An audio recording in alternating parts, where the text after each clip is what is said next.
strong.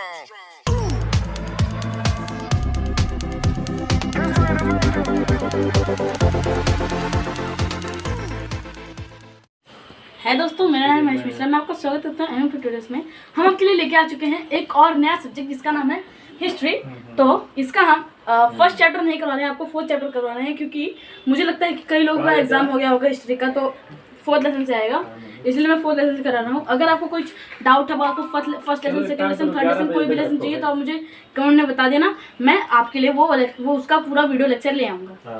तो freedom struggle of 1857। तो आप लोग सोच रहे होंगे कि 1947 तक हम लोग का देश आज़ाद कैसे हुआ। 1947 ईयर में तुरंत नहीं स्ट्रगल शुरू हो गया, वो बहुत पहले से ही धीरे धीरे करके वो स्ट्रगल बढ़ा था।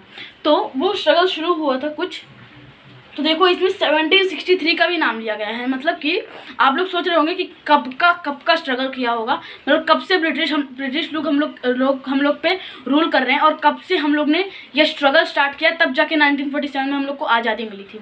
तो इसके ऊपर क्या लिखा है आप टेक्स्ट बुक लेके बैठ जाना, मेरे पास टेक्स्ट बुक है। इसमें लिखा है इन 1857 a great struggle took place in India which completely shook the British government. 1857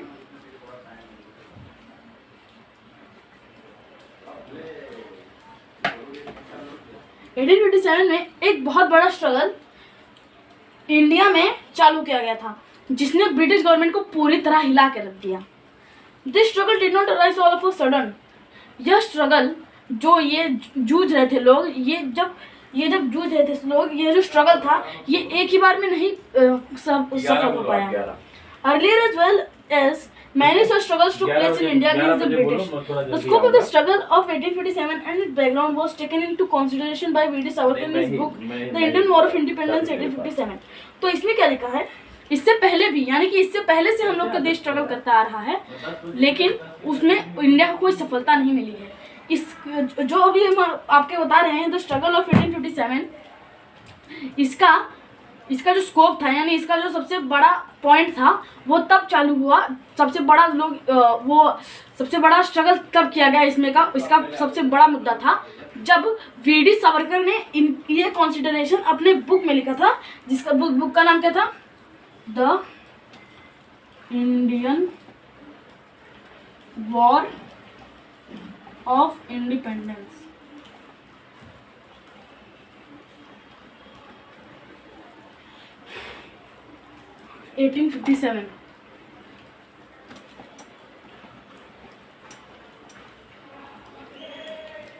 VD Savarkar ने इंडियन वॉर ऑफ इंडिपेंडेंस 1857 एक बुक लिखी थी, जो इस द स्ट्रगल ऑफ 1857 का स्कोप था।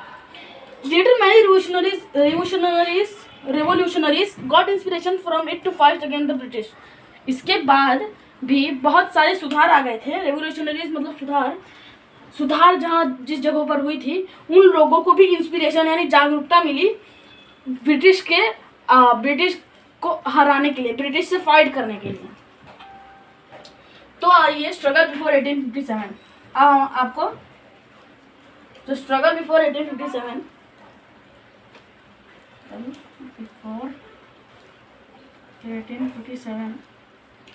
At every place where the British rule was established in India, the local people had to bear the ill effects of British government. हर जगह पर जिधर ब्रिटिश का रूल था, हर जगह पर इंडियन के जो लोकल पीपल थे, आम लोग थे, उन लोग को मजबूरी में हरदम इसके इल इफेक्ट्स यानी इसके बीमार इफेक्ट्स के वजह से ब्रिटिश गवर्नमेंट के बीमार रूल मतलब फालतू के रूल्स को जूझना पड़ता था, मतलब सहना पड़ता था। The Indians started feeling that they are exploited in every strata due to the company's rule. Indian लोग यह फील करने लगे, इंडियन लोग को ऐसा लगने लगा कि वो लोग एक्सप्लॉइटेड मतलब यूज हो रहे थे।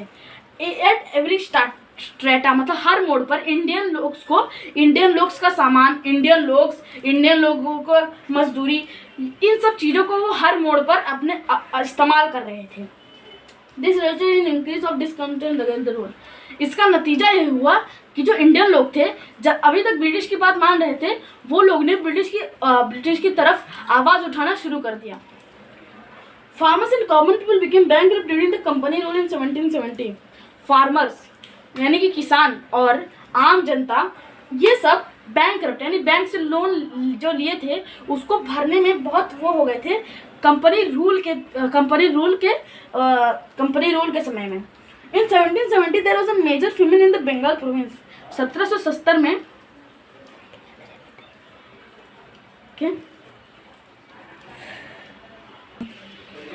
तो 1770 में एक मेजर फेमाइन यानी बहुत बड़ी ड्राउट यानी सूखा पड़ गया था बंगाल में। But the British rulers were indifferent and insensitive towards Indian people. लेकिन जो ब्रिटिश रूलर्स थे यानी कि जो ब्रिटिश के लोग थे, हम लोग के ऊपर रूल कर रहे थे, वो बहुत इनडिफरेंट थे यानी और इनसेंसिटिव थे। तो वो लोग हमारे बातें कुछ समझते नहीं थे कि इन लोग को कितना दर्द हो रहा है, इन लोग को कैसा दुख हो रहा है, इसकी वजह से ड्रॉट की वजह से लोग को बहुत कुछ सहना पड़ता था ब्रिटिश की वजह से। इसी वजह से तो उन्होंने 1857 में स्ट्रगल शुरू किया था। From 1763 to 1857, the peasants of Bengal participated in the rebellion led by सन्यासी फकीर। 1763 यानी 1763 से लेके 1857 तक पीजेंट्स ऑफ बंगाल यानी कि बंगाल के जो लोग थे जो ब्रिटिश के रूल से परेशान हो गए थे, उन लोगों ने सन्यासी फकीर ने एक रेबेलियन बनाया था, उसमें पार्टिसिपेट किया।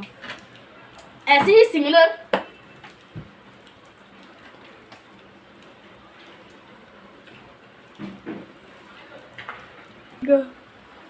ऐसे ही रिवॉल्ट्स और जगहों पर, ऐसे ही सुधार और जगहों पर आने लगे, जैसे कि गुजरात, राजस्थान, महाराष्ट्र और साउथ इंडिया।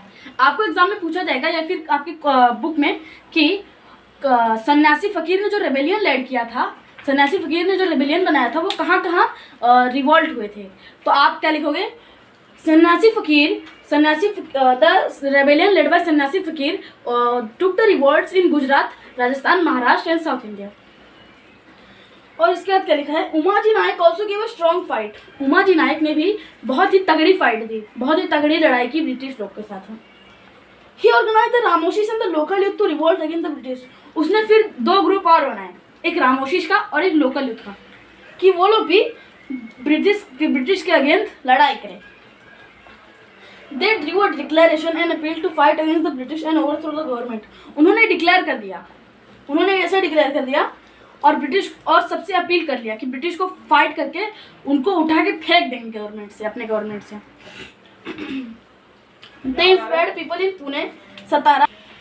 उन्होंने पीपल को यानी लोगों को बहुत जगहों पर इसी बात का इंस्पायर किया, जैसे कि अहमदनगर, सोलापुर, नासिक, पुणे, सतारा, धौर एक्सेट्रा। ऐसे ही जगहों पर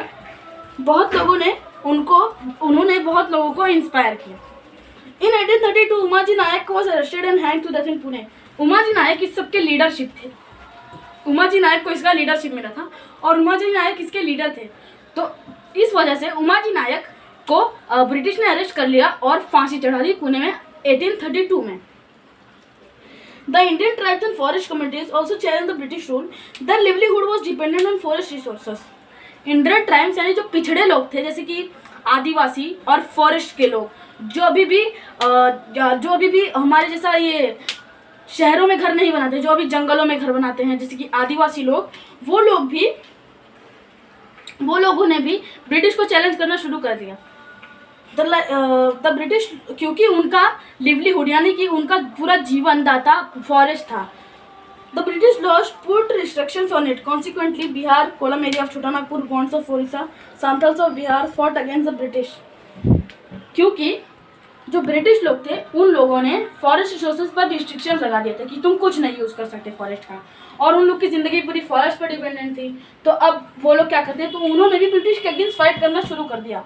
ऐसे ही Bihar, Kolam area, Chota Nagpur, Gonds of Odisha, Santhals of Bihar fought against the British. ऐसे इधर से भी लोग आए और ब्रिटिश के अगेंस्ट लड़ाई करने के लिए शुरू हो गए। The Gadkaris from Kolhapur and fort Samant from Konkan. Kolhapur से गडकारीज और कोंकण से फोर्ट समंत, ये लोगों ने भी ब्रिटिश को चैलेंज किया। Before 1857 some zamindars and royal class from different territories rebelled against the British. 1857 के स्ट्रगल के पहले जमींदार और कुछ रॉयल लोग, इन्होंने भी टेरिटरीज बना के ब्रिटिश के अगेंस्ट भिड़ने के लिए अपनी जंग शुरू कर दी। तो ऐसे ही हमारा इस चैप्टर का लेक्चर खत्म होता है। हम आपको मिलते हैं अगले लेक्चर में, तब तक के लिए लाइक शेयर सब्सक्राइब हमारे चैनल को कर देना।